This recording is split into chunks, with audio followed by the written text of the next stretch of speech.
Hi there. Are you looking to experience more love, more peace, and more abundance in your life? Do you want to wake up each day with greater purpose and feel more fulfilled? If you are, then this is the place for you. Welcome to Center for Spiritual Living, North Jersey. Over the past 2 decades, our open and affirming community has created a safe space for all to come and be uplifted. I hope you enjoy watching, and if you like what you see, please visit us at cslnj.org. Welcome to the Center for Spiritual Living, North Jersey. My name is Reverend Evelyn, and I will be your hostess this morning. And yes, good morning to all of your beautiful faces. So we are an open and affirming science of mind community where the vibration of love lifts you, the wisdom of the ages inspires you, and the science of mind teaching empowers you. We believe that heaven and hell are states of consciousness that we experience in this lifetime right here, that you are the architect of your life and it is never too late to know true happiness. So welcome everybody. Thank you for being here. We are going to have an opening chant by the Levins. I said that right, Levins. And then Reverend Neil, who will be our practitioner of the day, will do the opening prayer. I would quickly like to thank Reverend Neil for doing the meditation and for being our practitioner of the day. So next we have the Levins, and then you'll see Reverend Neil. Thank you.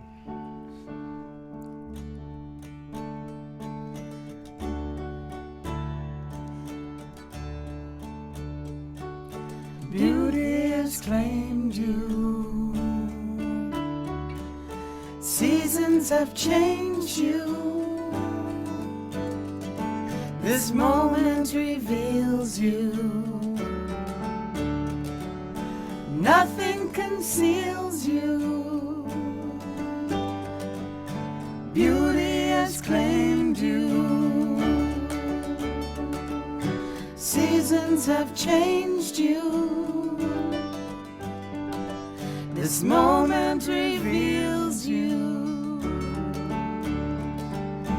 Nothing conceals you. Beauty has claimed you. Seasons have changed you. This moment reveals you.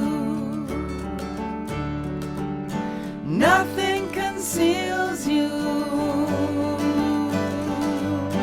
Beauty has claimed you.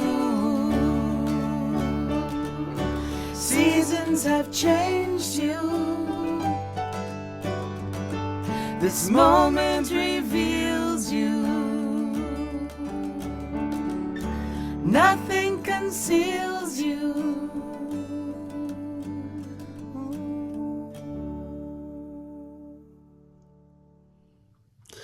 This is where we come together to appreciate, to thank, to be grateful for who we are in the expression of ourselves from that one mind, that divine mind, knowing that each of us is this incredible, unique, exquisite expression of the divine in every way. Not missing anything, not incomplete, but a complete expression of that divine mind of God right here in this world of form. What a privilege it is. What a wonderful experience this is. Yes, we're spiritual beings having this human experience, and there are so many pleasures that we get. The wonderful gift of feeling, of able to feel all that this world has to offer emotionally and physically and with our senses.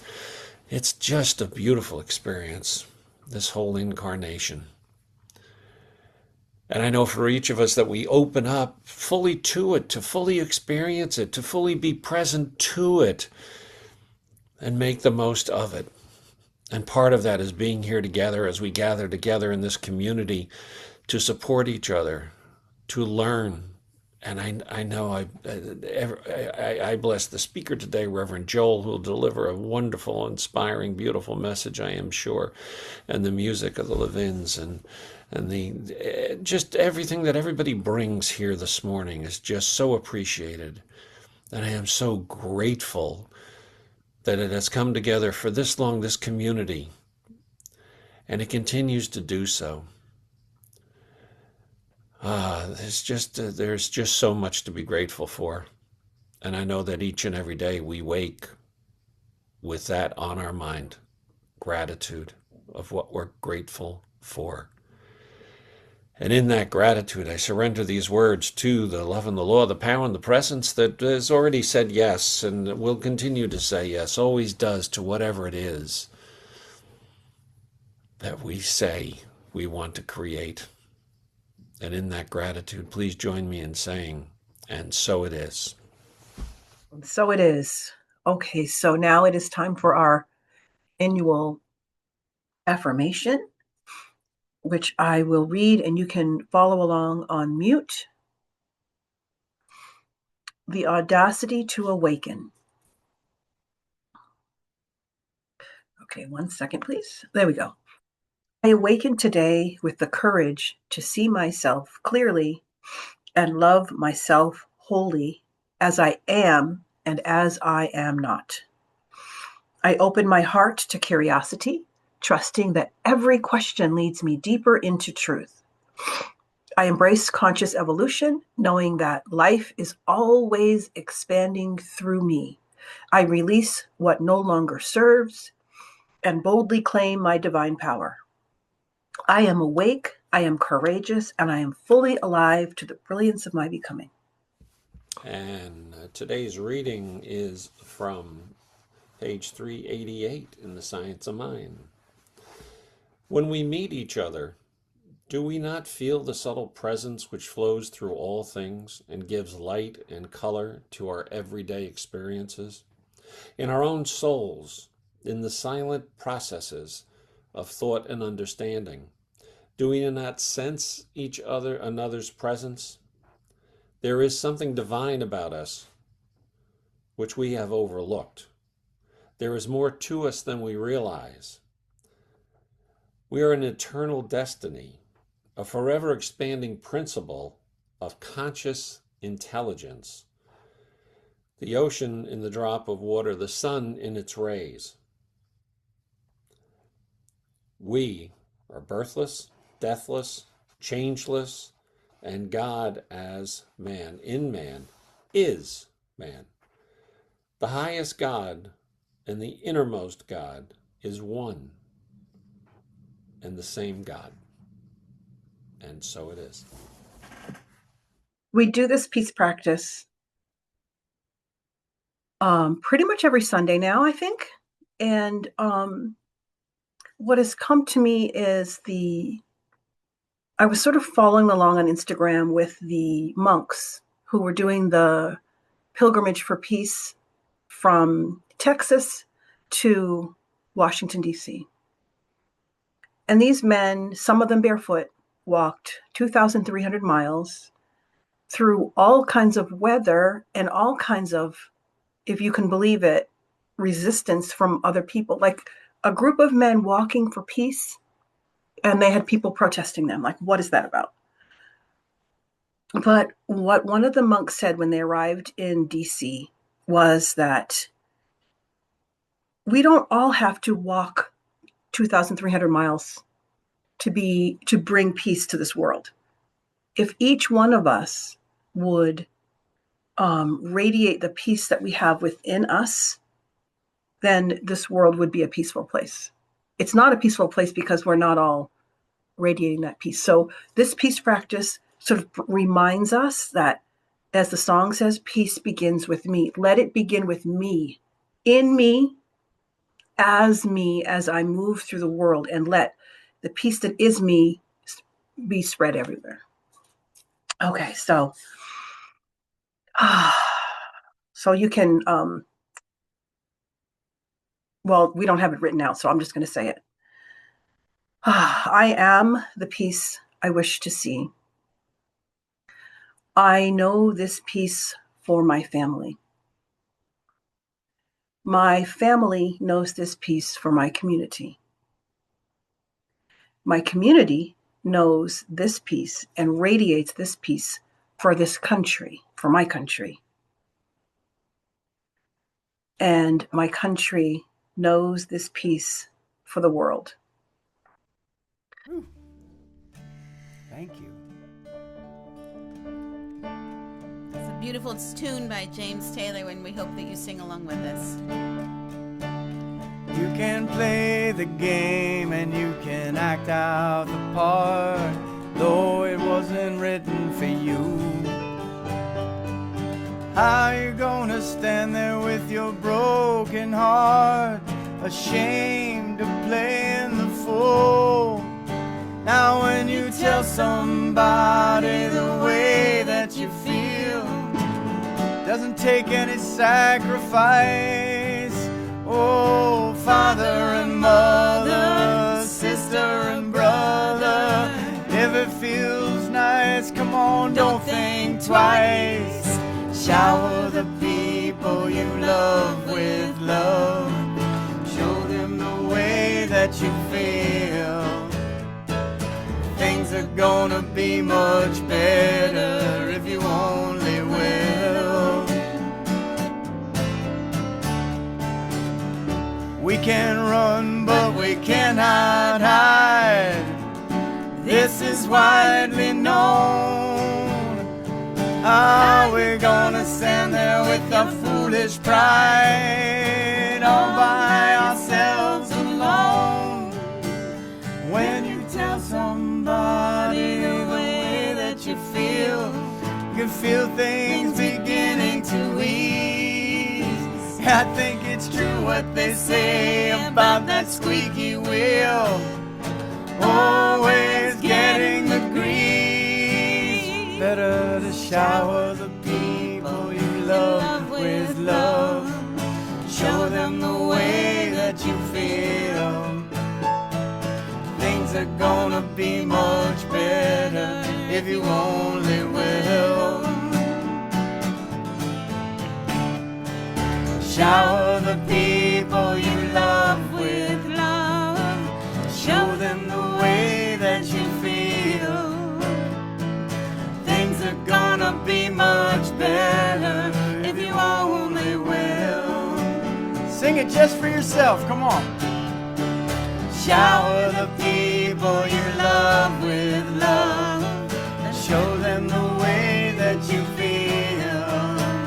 Yeah, things are gonna be much better if you only will. Keep it going. Shower the people you love with love. Let it rain. Show them the way that you feel. Love, love, love, and sunshine.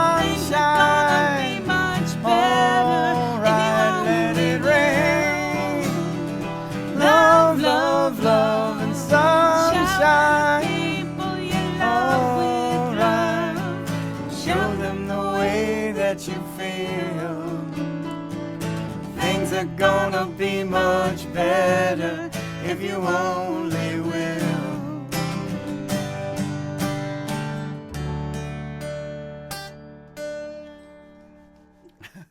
Let's talk.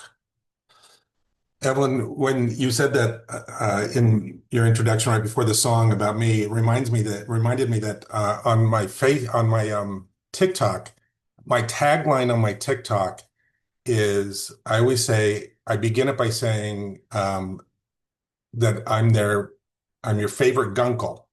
Gunkle means gay uncle, and I did that because somebody called me Gramps, and I thought, what? I don't want to be what? So I came up with Uncle, and I thought, oh, Gunkle's funnier. So then I began by saying, "Hi, everybody, it's me, your favorite Gunkle." And then I thought, oh, that sounds maybe that's a little conceited. So I said, so then the next one was, "Hi, everybody, it's me, your favorite Gunkle, or at least in your top three." And that caught on. And now, if I don't say that, people in the comments will say, I thought you were in my top three gunkles. Anyway, so I can be your gunkle. Gunkle Joel. Okay. Let's start with jokes. I was trying to find a really good Valentine's Day one, and I couldn't find a good Valentine's Day one. So here's a bad Valentine's Day one. Who will always have a date on Valentine's Day? The calendar. And just because that's so bad, I know I just saw Sandy roll her eyes. Exactly. That was bad. Just because that's bad, here are a few other dad jokes that Rafi and I, um, every morning we do a dad joke together. So, what kind of car does an egg drive? A Volkswagen. What kind of car does a sheep drive? A Lamborghini. Lamb, yeah. Uh, why did the Scarecrow win an award? Because he was outstanding in his field. And finally, what do you call a pony with a sore throat? A little horse. All right. Okay. Let's shower the people with fun and jokes and laughter and smiles. So let's see. Anything else I need to talk about first? No. Okay. So let's talk about the talk today is about healthy boundaries. And healthy boundaries really are about protecting your peace. They're protecting your heart. And I think it's significant that this is the topic on Valentine's weekend. Yesterday was Valentine's Day. I hope you all had a good one. And by the way, my Valentine got me all of those flowers and this beautiful flower card there. And but Valentine's Day is about the love we have for other people, but it's also about self-love, and it's our own Valentine. I know somebody who had one of my friends said, I don't have a Valentine this year. He said, but I realized that I am my own Valentine. So he took himself out yesterday and he took himself out for a great meal, and then he did some shopping and he had a great day. So it's about self-love. And I want to talk today about a form of love, self-love, that we don't always celebrate enough, and that is in the form of healthy boundaries. I'm going to begin by telling you about one of my authors that I work with had suggested doing this for particular reasons, but it has had this repercussion of creating healthy boundaries in my life. I started doing this a few years ago, and what he said was, get a wonderful picture of you as a little kid, one that you really like, frame it, and put it right at your desk. And so let's see if you could see. That's me as a little boy. I call him Little Joey. And I have little Joey always right here with me. And what's important about that, the reason he said that is he said, when you do that and then things happen to you throughout the day, you can ask yourself, how do I protect him? How do I love him, that little child within us, more? And how do I make sure that the people or the places or the experiences that I allow in my life are worthy of our little child inside? If it's not something that I want around little Joey, then it's probably not something I need in my life. Boundaries are not about keeping people out. They are about deciding who or what gets access to really what is most tender or most sacred inside of us. We know that our inner child represents so much. Boundaries are, in that sense, we can reframe it as boundaries are really like love in action. They protect our peace, they protect our time, they protect our energy, they protect our heart.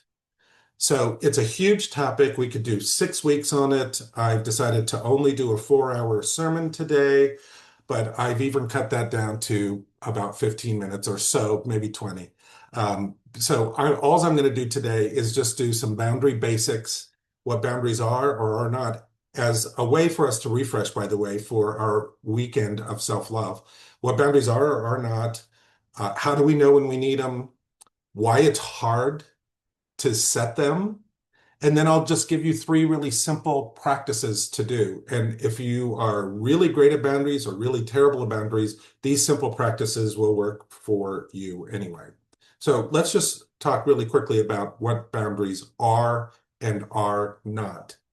As I said, I think sometimes people hear the word boundary and then they think distance or wall, rejection, shut people out. But I want to reframe that for us. Boundaries are not walls, they're guides. Boundaries are guides. They're guides for others in how to interact with us, and they're guides for ourselves in how we feel about ourselves. They help us determine what we want more of and what we want less of.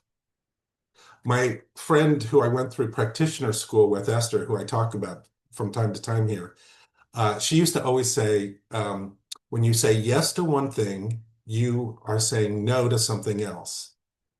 So if I asked you to write down on a sheet of paper 1 through 5 and say, name 5 things that you want more of, then you might write, I want more peace. I want more joy. I want more love. I want more energy. Or something else. And then the next step would be, okay, now if you want more of this, what does that mean you want less of? If I want more peace, then maybe I might write, I want less drama. How many of you would like less drama in yourself and in the world? If I want more joy, I want less negativity. If I want more love, I want less people who don't accept me for who I am. If I want more energy, I want less depletion, etc. And when you don't set boundaries like this, what you're saying is yes to everything. And by saying yes to everything outside of yourself, you say no to yourself. So I bet if I asked you to name someone in your life who makes you feel energized, loved, or seen, you probably already are thinking somebody probably pops in your mind right now. Hint, spend more time with them. If I asked you, name someone who makes you feel drained or unseen or tense or small, I bet you could name somebody there too. And those might be the people where boundaries are needed. Years ago, oh gosh, like back in the 80s, I guess, Wayne Dyer had a book out. I can't remember which book it was, but I remember one line from the book where he says, we teach people how to treat us. And then he said, we don't teach them through lectures. We don't teach them through explanations. We teach them with what we allow. That's like a mic drop moment, right? By what we allow. So when you are with people or in situations or something, ask yourself, how does this treat my time?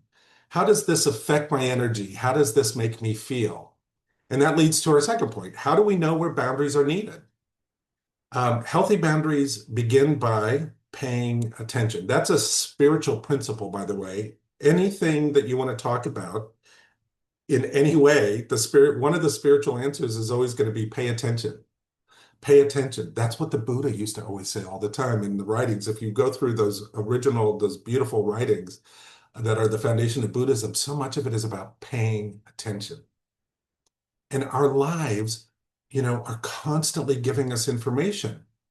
And we can get clues from the people or situations that are around us. And these clues might tell us if we need a boundary or 2 or 70.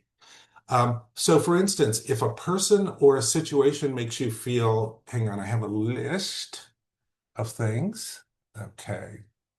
If it makes you feel, overwhelmed, burned out, resentful. Anybody ever make you feel resentful? Probably not in this group. Guilty, codependent, unseen. Anybody ever been in a situation where you feel unseen by someone else or by a situation, maybe a job? ignored, tolerated, rejected, taken advantage of, drained, sometimes maybe even makes you physically ill, angry, frustrated, not being taken seriously. And there's more, but if you ever feel any of those with anyone or in any situation in your life, it's good to pay attention to that because that's where your life is saying, uh, you do need to pay attention for a good reason. And how do we pay attention to those things? We can listen to our body. So how does it feel to be around certain people? There are certain people in my life that just being around them, I'm just filled with energy and excitement and all of that. And there are certain people around my life where it's like, oh my gosh, this is, 15 minutes feels like 6 hours, that kind of thing. So listen to your body. Your body is going to tell you a lot. The energy of the people, the combination. Listen to your intuition. I'm sure many of us, if not most of us, if not all of us, have had situations where our intuition has said, mm-mm, this person's not good for you, or don't say yes to this job, or something like that. And we don't do it. And what happens? We think, dang, I should have listened to my intuition. That's paying attention where we might need a boundary. And then third, listen to your mind. Because sometimes our emotions can get so big that we leave reason out of things. So for other people, we'll say, oh, you know what? Yes, he's not good for you. He's done this, this, and this to you, but you're only thinking with your emotions. But then when it comes to ourselves, it's like, yeah, but I love him so much. He'll change. I know I can make him change. But our reasoning mind will say, wait a second, there's a pattern here. And if we take some of the emotion out so we can actually hear what our reasoning mind says, that's a way of paying attention. And finally, pay attention to other people's actions because their actions will often say more than their words. The Ralph Waldo Emerson quote, of course, jumps to mind, which paraphrased, he says, I can't hear what you're saying because your actions are speaking so loudly. And when I think a lot of us here, especially maybe in this kind of our spiritual path, want to see the best in people. But often, if we watch what their actions are, then we get that information. Pay attention. So if you find yourself constantly wishing someone would change, if you find yourself constantly hoping the situation would become different, if you find yourself constantly explaining your pain or your feelings and hope that the other person or people will finally understand you, those are all signs that you need a healthy boundary. Because here's another mic drop moment from Gunkel Joel. Boundaries are not about changing other people. Boundaries are about changing ourselves. And I want to acknowledge too, I should acknowledge that there's grief in that sometimes, because when we finally realize that we have to set a boundary that they're not going to change or that the situation's not going to change, there's a little bit of grief in accepting that someone can't give you what you hope they would, or what you might say to your best friend, I know they can give me this if they only blah, blah, blah. But that's us hoping and wishing. We can't change other people. So there is grief sometimes in that. And there's also grief in realizing that, if we just keep doing what we've always been doing, we're just going to keep getting what we've always gotten. But there is joy in it as well. There's joy in knowing that by setting boundaries, you're saying no to negative, codependent, or even toxic situations. And remember the formula, if we say no to something, we say yes to more of what we want. So, why is it so hard to set boundaries? Have you ever had a challenging relationship with someone but found that it was very difficult to set a boundary? I have. I've, where's my list? I've got a notebook here, list of people. I've had relationships with people who have left me feeling drained or frustrated or unseen or barely tolerated. Oh, I hate that feeling so much. Barely tolerated. And I've tried things like explaining myself over and over, my feelings over and over. How do we make this work? You know, et cetera, et cetera. And I kept waiting for them to change. And I had to ask myself, why am I choosing them and their feelings over me and my peace? Some of these are friends, sometimes newer friends, sometimes friends from a long time. Some of them are coworkers. Sometimes it's been jobs. Sometimes it's even family members. So if boundaries are so good for us, why don't we do them? Why don't we do more of them? Well, there's real blocks in them. And when I was thinking about this, I was reading some of the works of Terry Cole. Note for this group, this is not Terry Cole Whitaker. That's a different person. This is somebody else named Terry Cole. And Terry Cole wrote a wonderful book called The Boundary Boss. But she also wrote this book called Too Much, A Guide to Breaking the Cycle of High Functioning Codependency. It's really interesting. This is such a good book. And by the way, that's another whole talk, high functioning codependency. But in here, what she says that what she finds are the blocks to us creating healthy boundaries are fear of rejection. That's very real fear, right? Fear of conflict, guilt or obligation, lack of clarity about what we want, or lack of confidence. And I would add to that list too, which is kind of the point of the whole book, unhealed codependency. In me, my unhealed codependency manifested as people pleasing. I don't know if you don't have to raise your hand. Unless you want to please me, I'm a people. You can raise your hand if anyone else has that behavior as well. But you know, like I I grew up being a people pleaser. That was a family pattern that I was stuck in for most of my life until about 3 o'clock this morning. And it just took forever to break out of that pattern. But healthy boundaries is a way to do it. And, you know, I kept little Joey in mind through the whole thing. But in the past, I kept some people in my life, especially family members, because I thought it would just be easier to keep sucking it up, draining myself, being unseen, frustrated, tolerated, etc., just to keep the peace. Can anybody relate to that?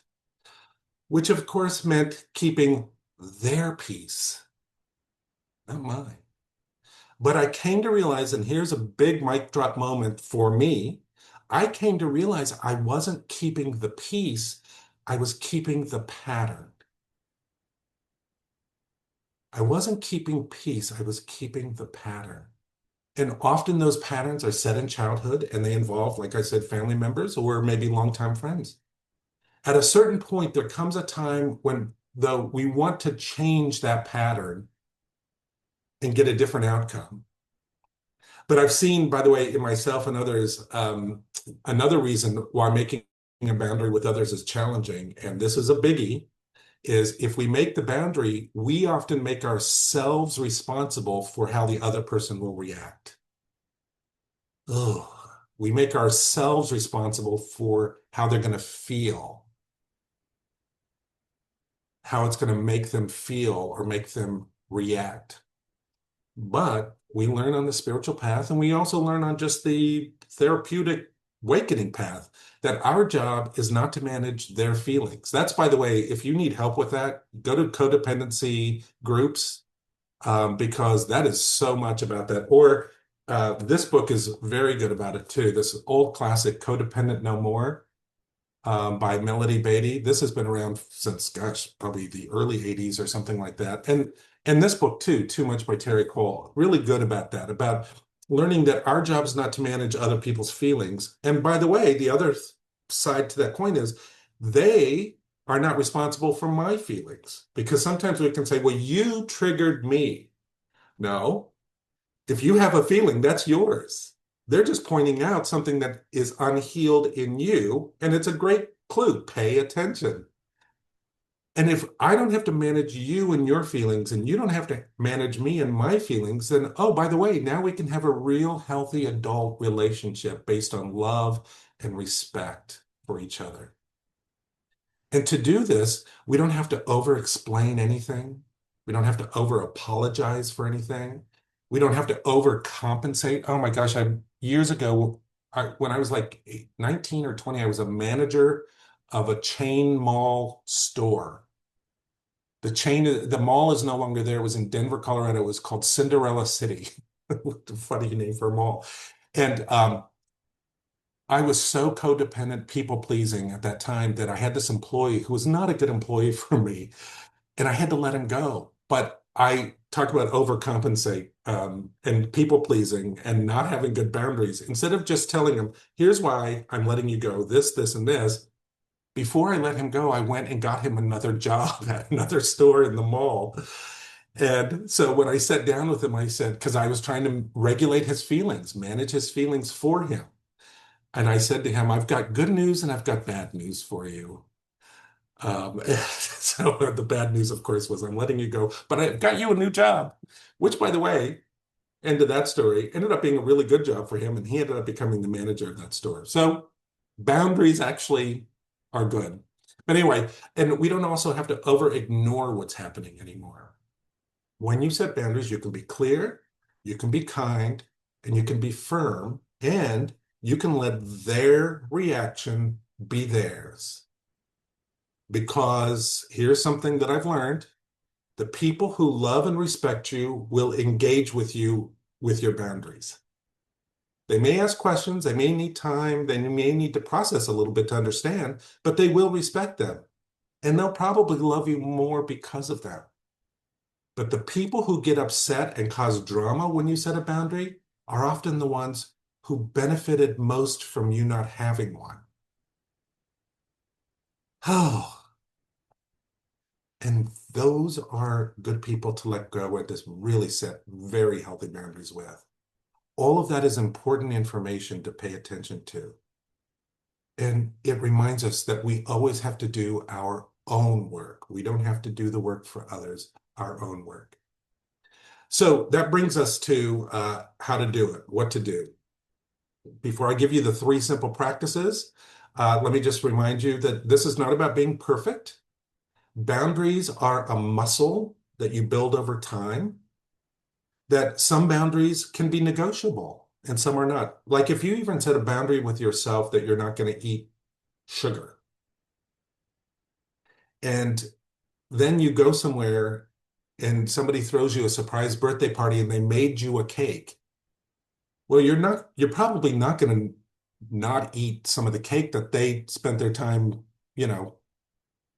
doing. You might negotiate with yourself and say, you know what, I have a boundary of not eating sugar, but I'm going to negotiate for this one situation and just eat a small piece. That's healthy negotiation. And when you do that with another person, maybe your boundary is, I'd like more time by myself. And the other person sits in and says, oh, okay, well, I was going to talk to you that I'd like more time with you. Then you have to negotiate what that looks like. And maybe that's negotiating time or, where you are in your house or things like that. So you can negotiate some things, but some boundaries can't be negotiable. You should never have to negotiate things that in any way negatively affect your inner child, that part of you that's sacred. And I also have to acknowledge this, which is there might even be times when the most loving thing we can do is to step back from someone, to minimize their involvement in your life, or even let them go altogether.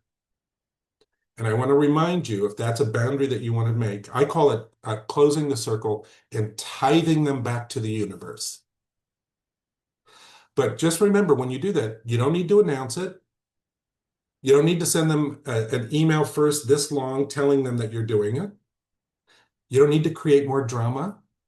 You don't need to ask for agreement from anyone else. You can just do it. Just close that circle, tie them back to the universe, and wish them well. Yes, wish them well. Do your inner work. Because I don't know about you, but I have let people go out of my life, but I still hold on to resentment or bitterness. We've all been in that situation where somebody has been broken up with somebody for decades, and then they start talking and they start shaking and crying, and because it's unhealed still. So even though they may not be in your life, they're still in your life.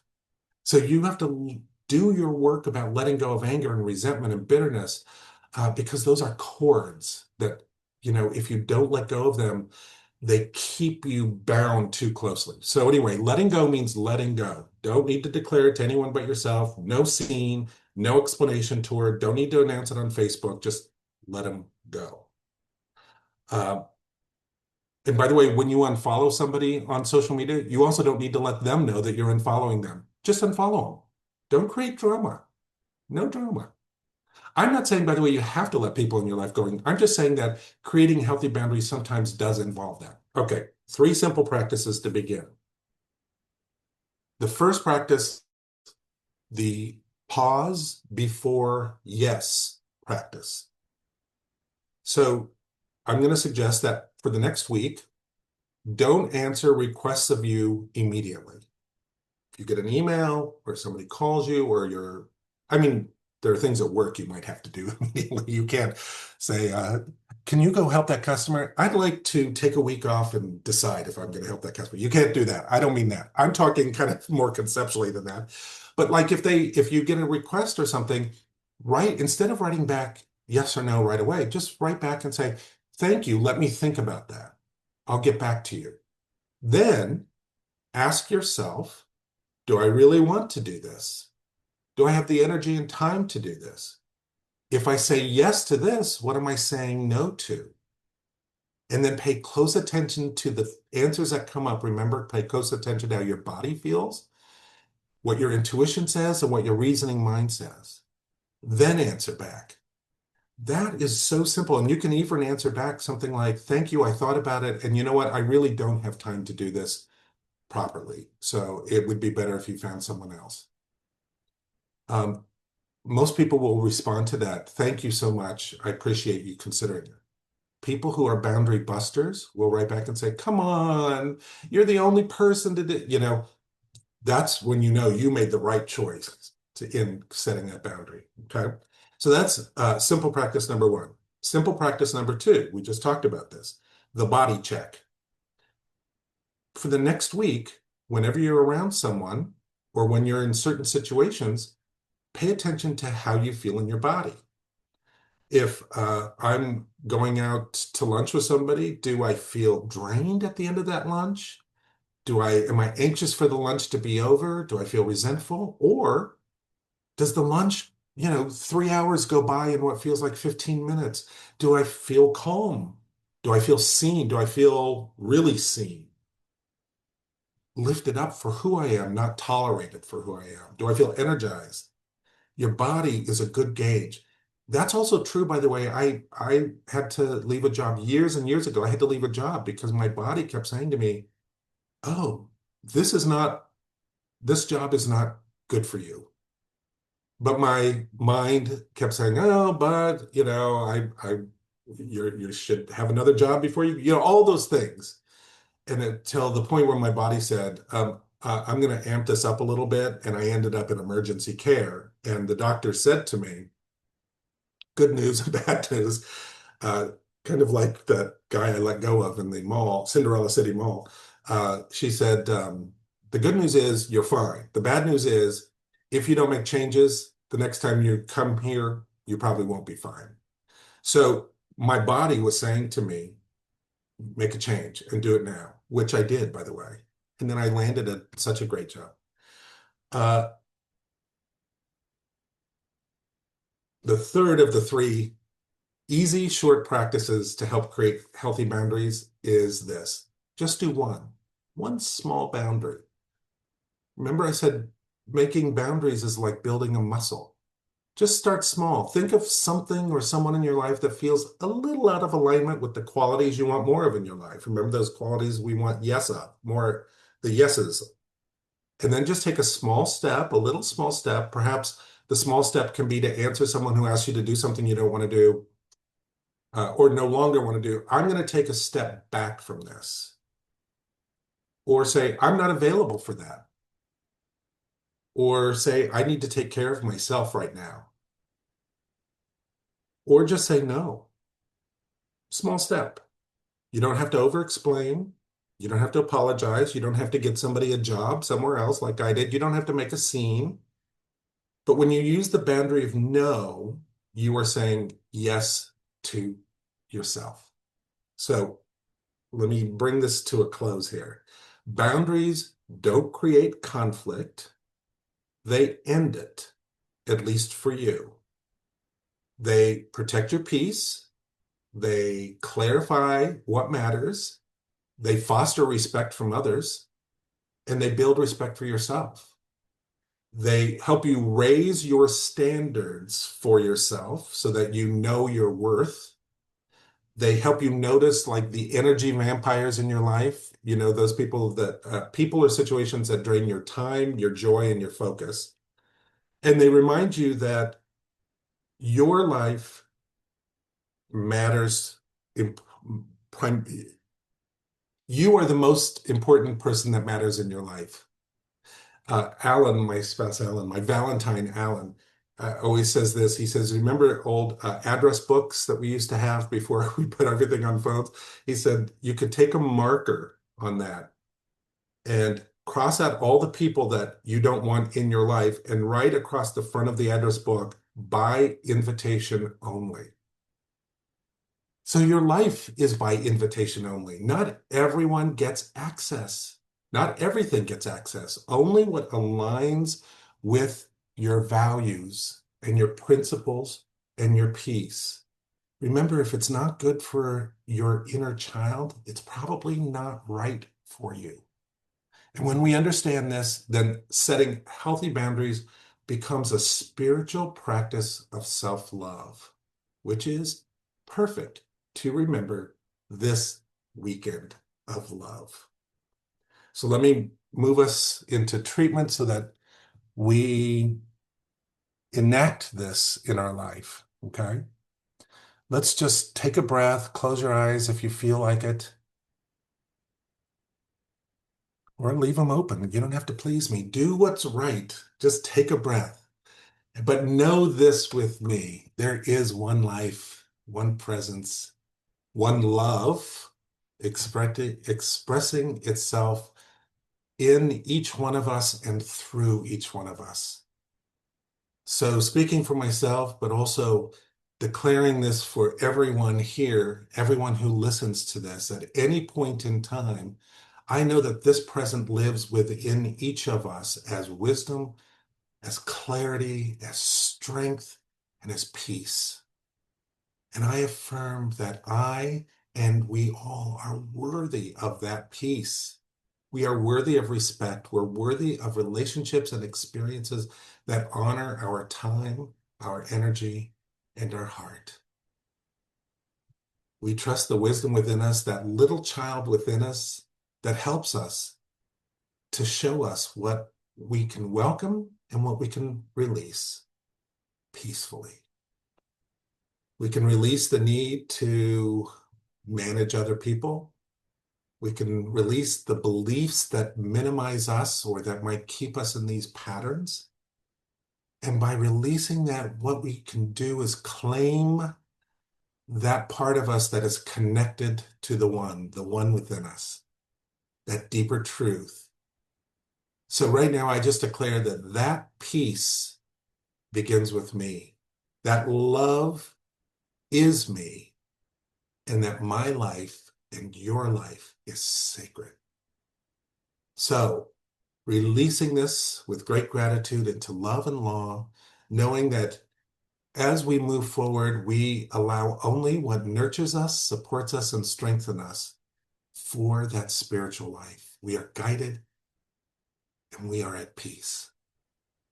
And together we say, and so it is. Our chant today is, I am the soul of love.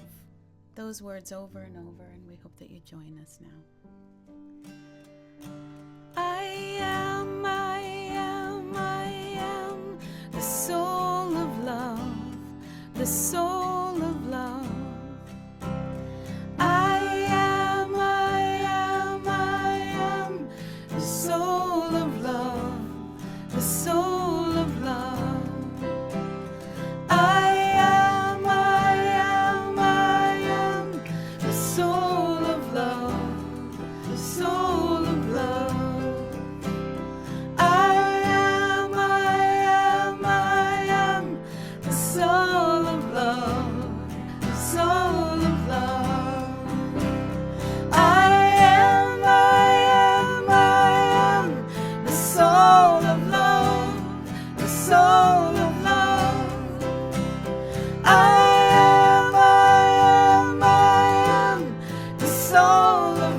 of love, the soul of love. I am the soul of love, the soul of love. Beautiful. Yes, I am the soul of love. I love that. Beautiful. Now it is time for our conscious giving affirmation. Oh, thank you so much, Neil, for putting that in the chat. Neil knows that I have sometimes have challenges chewing gum and walking at the same time. So I appreciate the support. So I bless. So you can follow along with me on mute. I bless this gift that I give today. I give this gift from my heart and I give it mindfully. May my gift go further to heal, prosper, and bless this center and all who enter. I accept all good that comes as a result of this flow, knowing that it returns to me multiplied abundantly, and so it is. And remember, we always ask that you give where you are spiritually fed. At CSL North Jersey, we are so grateful to be that place. Thank you very much. And again, Neil has put all of the giving options in the chat for your convenience. And it just occurs to me that if we have new people here attending, I did not welcome you in the beginning, so better late than never. Welcome to new people, and of course, welcome back all the OGs that are hanging out here. So now it's time for opportunities, announcements, and all that. Okay, so you can still join the Art of Mastery with Reverend Eugene Holden. We'll offer a new class based on the book, The Big Leap. The Art of Mastery is about eliminating those parts of us that have, up to now, kept us in a zone of mediocrity. This class fits right in with our theme this year, The Audacity to Awaken. It is a 6-week class. It's held Mondays between 7 and 9 p.m. Eastern. The required book is The Big Leap by Gay Hendricks. And there's a link for you to register in the emails. Have you put the links in the chat? Yes. They're okay. there. All right. I'm keeping it together. Being aware of being aware with Bill Sarnowski. Oh, that sounds fascinating. This intimate class empowers you to begin to expand your awareness so you can step out of limiting cycles and choose differently. This is a guided book study on Rupert Spira's book, Being Aware of Being Aware. Class is limited to 6 to 8 people. 5 Thursday nights starting March 5th at Bill's home. Sounds like a really cool class. And then let me. Stop giving your power away. Having just completed a powerful and intimate exploration of personal power through This Thing Called You by Ernest Holmes, one of my favorite books, we now turn our attention to how we use that power without handing it over to other people's expectations. Reverend Neil will hold a follow-up free discussion group based on Mel Robbins' groundbreaking book, The Let Them Theory, which offers a clear, liberating practice for releasing what was never ours to carry in the first place. This discussion group will be held Saturday mornings in March. Oh, and that appears to be all of the Well, no, there is one that we skipped over there, Evelyn, and that is, I want to remind everybody that this coming Thursday, Reverend Michelle is doing the What You Appreciate Appreciates. That's a one-night workshop that she's doing. One night, it'll be fantastic to get together, and she's talking about using appreciative inquiry and mental focus and some quantum application. It's all about getting the life you desire, living your desired life, and how important that is. And so that's going to be about an hour and a half of just wonderful conversation and learning techniques in order to really do that. So join us Thursday night. It's going to be fantastic. Yes, what you appreciate appreciates. All right, so I believe that we have one more song. It is really, truly such a delight to be with you all. Every time we get to be with you all, it's just really, this community is very beautiful. And thank you. There's so much to unpack there from our favorite Gunkle. Yeah, we Or love at least you in your too, top Ira, three. Julia. Just all day. It's just been a beautiful hour with you all. So we are continuing to wish this peace on our friends, our families, our neighbors, our country, and our world. Sometimes I am afraid of change. I want things just to stay the same. I think that we're moving too fast when we say forgive the past. But there's so much to learn from each other. We can only make it together.